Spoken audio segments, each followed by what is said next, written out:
Republican State Representative Richard Hayes of Hickory Creek in Denton County. Thank you so much and welcome to Eye on Politics. Thank you for having me. So you are one of the Republicans who are supporting Representative David Cook for Texas House Speaker over Dave Phelan. Why is that? And is that a change for you from 2 years ago? I am supporting David Cook. It is a change. I did support Speaker Phelan last time around. He was clearly the best choice. This time around, my observation is that the House needs a culture change. That'll be the phrase that I'll use. And culture change embodies a lot of different concepts. And while we did have a good conservative session last time, I think there's a lot that we could and should have done that we did not do. And I don't see that getting done unless we have a change in speaker. Such as? Well, I think I'm going to start off with the kind of things that aren't glamorous, but the time to appoint your committee assignments, to make your committee assignments by the speaker, those need to be done more quickly. We didn't find out really until into February last time. And so that's one thing. The second is the speed with which the bills are assigned to committees, the speed with which the committees address the bills. For instance, there were like 8,046 bills last time. Maybe like 2,800 got a hearing is all. And part of that's because there's duplicative bills, that is, have similar concepts, and we fight our way through and end up with last bill standing. Part of it is that just bills get bottled up. So part of the culture change, it seems to me, is we always hear, well, we don't want a bad bill. We don't want to have a hearing on a bad bill. Well, who determines a bad bill? Is it the speaker? Is it the chairman of the committee that it's assigned to? Is it, if it makes it out of the committee and it goes to calendars, is the calendars committee chairman? And I think the rules, as they have evolved over the years, concentrate too much power and authority into very few people. Number one, the speaker. When we show up on January 14th this year, we all have one vote. But when we select the speaker, under the rules currently as written, and they did not write these rules for the most part, they've evolved over the decades. But the speaker then is given absolute authority to make all committee appointments and absolute authority to make all committee chairmen. Part of my process on culture change is this is a deliberative body. We all ought to be involved in some of those decision makings and have some checks and balances. But when you delegate that authority to someone else, maybe now your vote's worth a half, or depending on where you are in the process, maybe now you're only a quarter. And so part of my goal here is to rebalance the rules under the organization. And to give you a little bit about my background, Jack, I'm what's called a professional registered parliamentarian. There's only about 350 of us in the United States. I also am a lawyer. My niche has been political parliamentary procedure for many years. So I've served as the parliamentarian for the Republican Party of Texas under 4 different chairmen and 3 state conventions, and been to the national conventions. I've gone all around the country working in other states on issues when they needed a neutral parliamentarian. Michigan, Florida, Georgia, Arizona, been all over the country. And when you're a parliamentarian, your goal is to look, how do organizations operate and how do we facilitate to make those meetings more effective and the organizations more effective? So I look at my lens that I look at things through may be different and is a different experience than others. So I want to take our process, return it to the members. The speaker is there to serve the members, just as the committee chairmen are. And it seems by the time the committee chairmen are appointed, some have the attitude that they know better, they're smarter, they're wiser. They can figure out what the bad bill is. And my solution to that is let the caucus decide. Let's meet and let's talk about it amongst ourselves. And if there is interest in that particular bill, then let's move it forward. But if it's not, let's just don't make it the unilateral decision of the speaker or the committee chairman. So that would be one thing.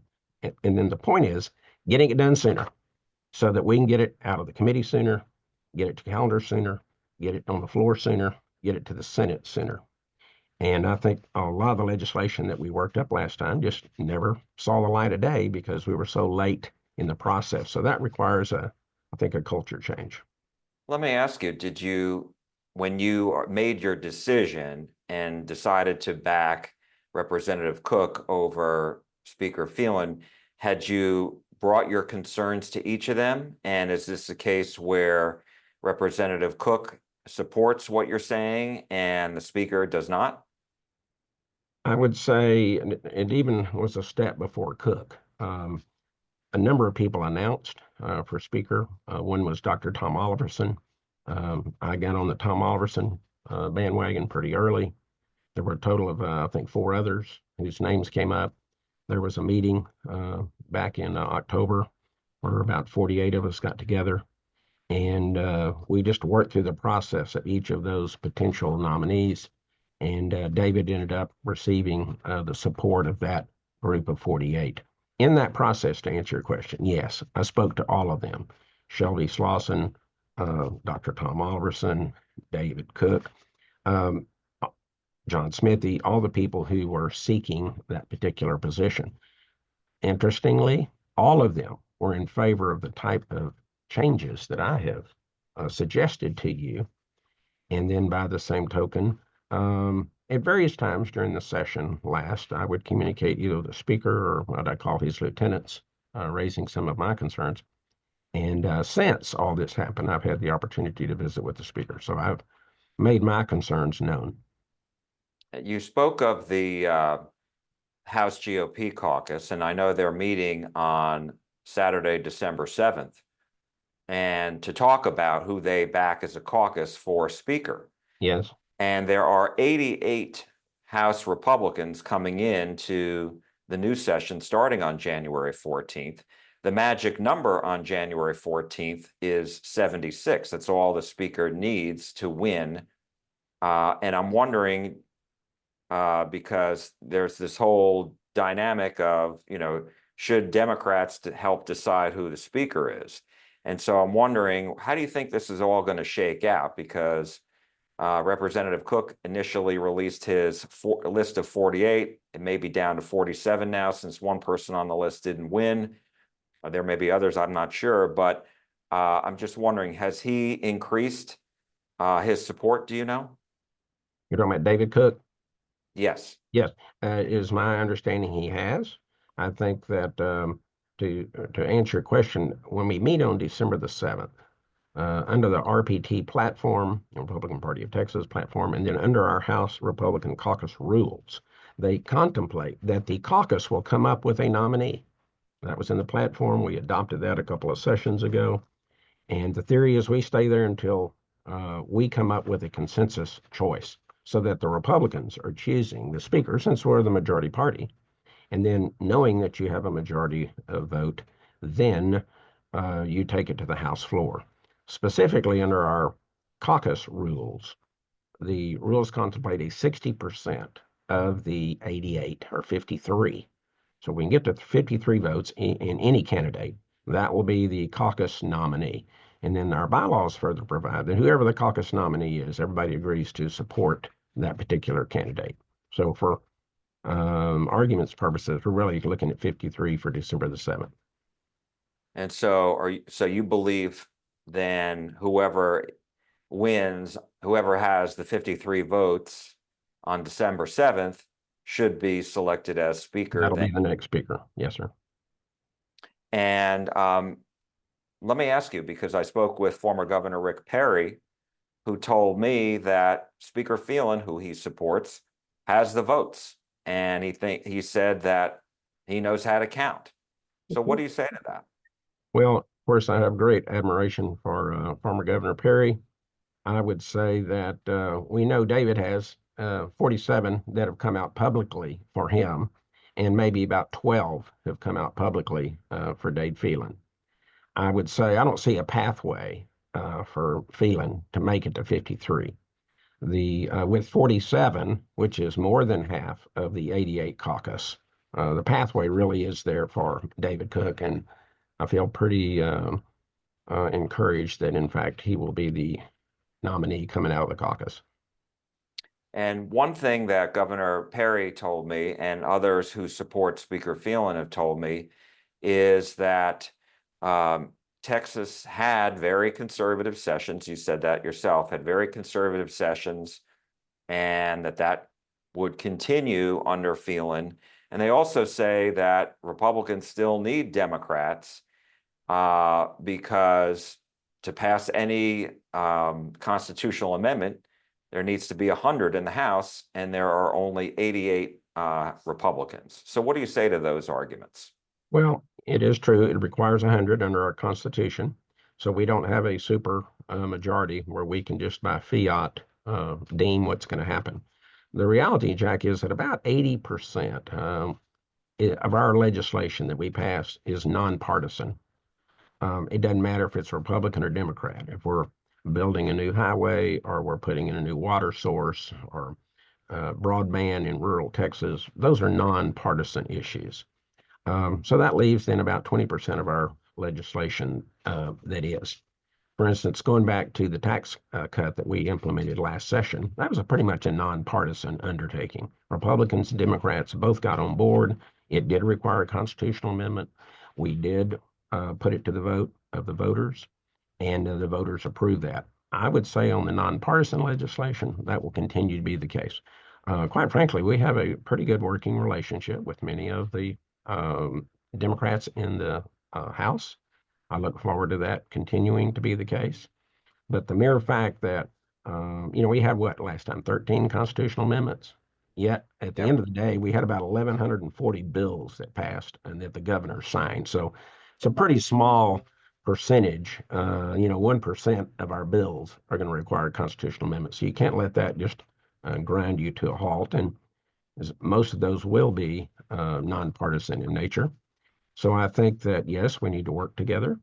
It's been our practice to have um, kind of equal, Republicans and Democrats on committees. I would continue to see that to be the case on many of the committees. But the reality is we're a Republican state. We have a Republican governor, lieutenant governor. We'll have a Republican speaker. The people elected us to govern with our philosophy and to not abdicate that to the Democrats. And a lot has been made about the Democratic committee chairs that have served in the past legislative sessions. And Representative Cook says he doesn't support that. A lot of Republicans, the Republican Party doesn't support that. And so I'm wondering, where are you on this? I also agree there shouldn't be Democrat chairs, for me, it's real simple. It's mathematics. From what I hear, if you're a chairman of a committee, you raise about 8 to 10 times as much as a non-chairman, just as a general rule. So my question is, why would I want to put a Democrat in a position to out fundraise other members 8 to 10 times and then use that money not only to get elected, but as we saw in the last election, taking those contributions and using them to support other Democrats in the close races that we had across the state. And you mentioned one of the um, people who had signed the letter didn't make it in November 5th. That is true.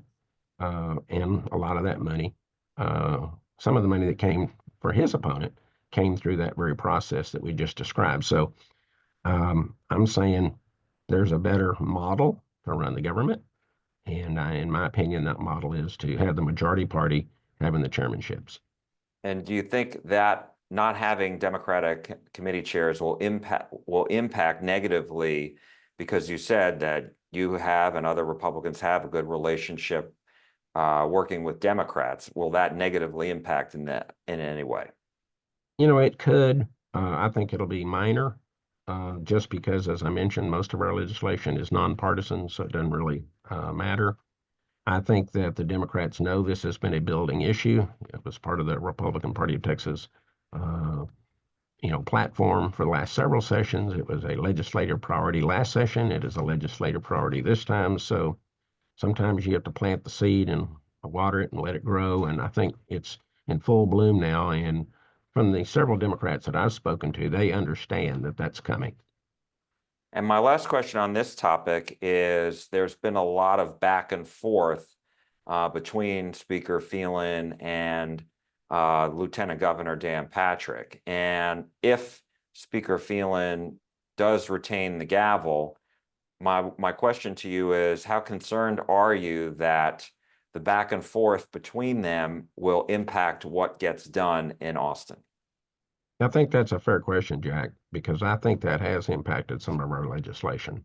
I think when we passed that out of the House, it's gone to the Senate and then met a instant death. I attribute some of that to that poor relationship. And I've talked to Dade about this on working on improving your relationship with the lieutenant governor. Um, but it could be that it is so fragmented that it would be very challenging to move forward. So that would be another reason besides the culture change. The second was the legislative priorities, just like we were talking about. The third would be the relationship, that if we can't overcome the relationship, then that's a huge problem. And we know that we're in a relationship industry. You have to be able to communicate regularly and openly with people, and you have to be able to count on them to do that. And so I think um, the Senate's priorities have been different than the House priorities, and it's not surprising that they are, but we need to learn to work better together. And I just met with Lieutenant Governor last week, and part of the discussion of that is how do we improve the relationship between the House and the Senate. And what did he tell you? And he said he's working on it, and he's hopeful that we will overcome those issues, and he's also hopeful that we'll have a new speaker. And I wanted to ask you just about your priorities. I know you filed 9 bills. What's on your mind coming into session? Well, I think, people have their niches, and I will tell you, last time I filed 36 bills, only 2 of those were my ideas. The rest came from constituents. Came from the county needing a new magistrate court. It came from the city on a hotel motel tax issue. They come from, your constituents, and we're here to serve them. I expect that to be the case again. Some of the bills that I filed were bills that we began last time. We think we've improved them this time around to address concerns that were raised. Um, but my issue in the world are rules and regulations. We just have too many. We have about 1,200,000 at the federal level. We have almost 400,000 at the state level. The counties have rules and regulations. The cities have it. I served on international relations and economic development last session, and part of the testimony we consistently heard that the cost of building a house, literally, about 40% of it is tied up in rules, regulations, fees, and permits. And we try to make it pay as you go. That is, if you need an electrical inspection, well, you're paying for that. Setbacks on the lots make the lots bigger. Well, there's a big issue now about housing availability and affordability, and are the things that we can do to help make those more affordable. So we're looking at those alternatives. I'm serving here on a study group right now, about 15 other House members on how to address that issue. But we're going to have to do something on, there's a lot of factors: interest rates, cost of insurance, the cost, taxes, the rules and regulations. And then finally, when you get past all that, well, you actually have the cost of the building materials. So you cannot just come in and incentivize low-income housing without addressing the other issues, because then you haven't solved the problem. You just put a little Band-Aid and try to go around the elbow to get to the thumb. So we're looking at the underlying causes, and can we propose and implement some of those solutions? Wanted to ask you about school choice. Governor Abbott says he has the votes to pass it. Do you support it? I do support school choice. I didn't start off that way. I'm a product of public school. All 5 of my kids graduated from Denton High, where I graduated from. My wife was a high school teacher here in the Denton Independent School District. So I had a great education, I think. And but what I've observed over the last several decades, we've heard this about how the United States is not competing at the level it did with international students from around the world. And that's been a decade by decade decline. That's not new. The other data we heard was that the critical marker is, can you read at grade level in grade 3? And if you do not read at grade level at grade 3, the studies and statistics show you rarely raise above it. A few people will, but a few won't. Well, in Texas, that's about 49% of the students are reading at grade level. Now, in my district, I have some fantastic school districts, and they're doing a very excellent job. But you can't say that around the state. Some school districts are 10%, 15%, 28%, but overall, we're at 49%. Well, if your car only started 49% of the time, or if your air conditioner only came on 49% of the time, you wouldn't put up with that. So I'm saying we need to do some things differently in our public education. And I see this as a tool in the toolbox. It's not going to be the panacea to solve all problems. But in the 31 other states, it has some form of either voucher or education savings account or some other money following the kid. It generally has been everyone's scores have gone up. And that's the goal. The goal should be excellence in education, and not necessarily that you have to have a public education complex that is so ingrained that we continue our slow slide that we've been going down over the last 4 or 5 decades. My last question, you staying on the education front, is do you support increasing public funding for K through 12 public schools and for teacher pay raises? I do, Jack. And we, dropped the ball last session in not providing more money to our schools. But interestingly, as we were working our way through the debate on school choice, we had one bill in the general session, and then we had 4 special sessions. We had a bill in every one of those sessions. And by the time we got to the 5th bill, it was a pretty good bill.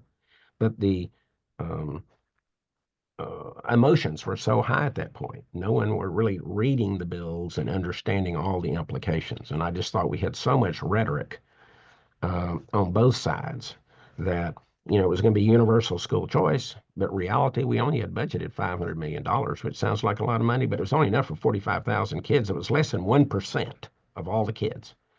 And on the other side, we had it was going to be the end of the schools. It was the end of the world. It was Chicken Little. The sky was falling. And interestingly, not only did my superintendents come visit me in Austin, but I had a number of other school districts. And almost to the man or woman, people were making the statement, we'd rather not receive 1 penny than to give any money to school choice. I'm going, well, that's not a very good idea. Well, they kind of got their blessing, the way it worked out on the way it was done in the parliamentary maneuver to strip school choice out of the education bill. And then the bill was sent back to the committee, but it was so late, it was never going to come back out again. That was the effect.